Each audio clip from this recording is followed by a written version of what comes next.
ప్రతి విద్యార్థిని పట్టుదలతో చదివి ఉన్నత స్థాయికి చేరుకోవాలని వరంగల్ జిల్లా వైద్య ఆరోగ్య శాఖ అధికారి డాక్టర్ సాంబశివరావు పేర్కొన్నారు. జిల్లాలోని గురుకుల విద్యాలయాలు, సంక్షేమ వసతి గృహాల విద్యార్థుల నెలవారీ డైట్, కాస్మెటిక్ ఛార్జీల పెంపుపై ప్రత్యేక కార్యక్రమంలో భాగంగా శనివారం వరంగల్ నగరం హంటర్ రోడ్డులోని వెనుకబడిన తరగతుల అభివృద్ధి శాఖ బాలికల కళాశాల వసతి గృహంలో ప్రత్యేక కార్యక్రమాన్ని నిర్వహించారు.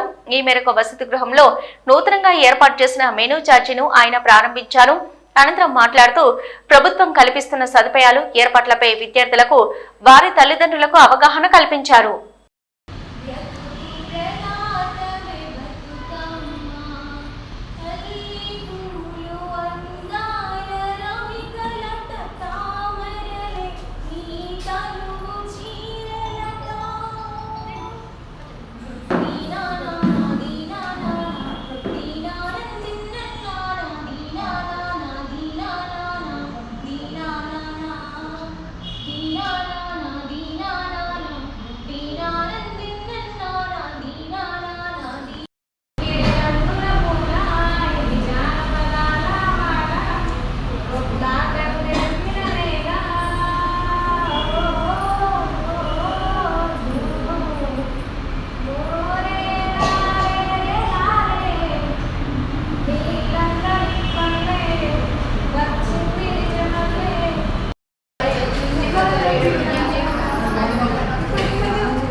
వచ్చే పప్పులు కావచ్చు, కూరగాయలు కావచ్చు, గుడ్డలు కావచ్చు, అవన్నీ మంచి క్వాలిటీ ఐటమ్స్ తీసుకోవాలి.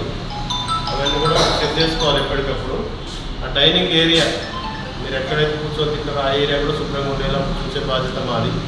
దాంతోపాటు సప్లై సర్వ్ చేసే వాళ్ళు కూడా హైజీన్ ఉండాలి. ముఖ్యంగా మనకు కంటామినేషన్ అట్లనే అయిపోయింది కదా, వాళ్ళు కూడా హైజీన్ ఉండాలి. కాబట్టి వాళ్ళు కూడా ఈ నీట్నెస్ మెయింటైన్ చేయాల్సి ఉన్నది. ఇవన్నీ ఇన్స్ట్రక్షన్స్ మేము ఇస్తాం వాళ్ళకి. అది కూడా ఒక పాయింట్. ఇవన్నీ చేస్తూ మనము క్వాలిటీ ఇంప్రూవ్ చేసుకోవడానికి ఇది ఒక అవకాశం.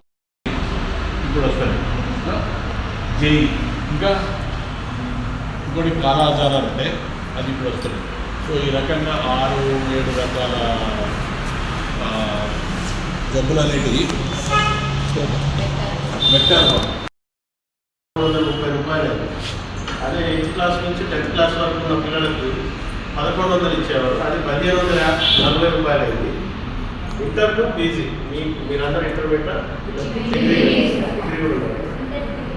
Inter to PG, okay, inter to PG అందరికీ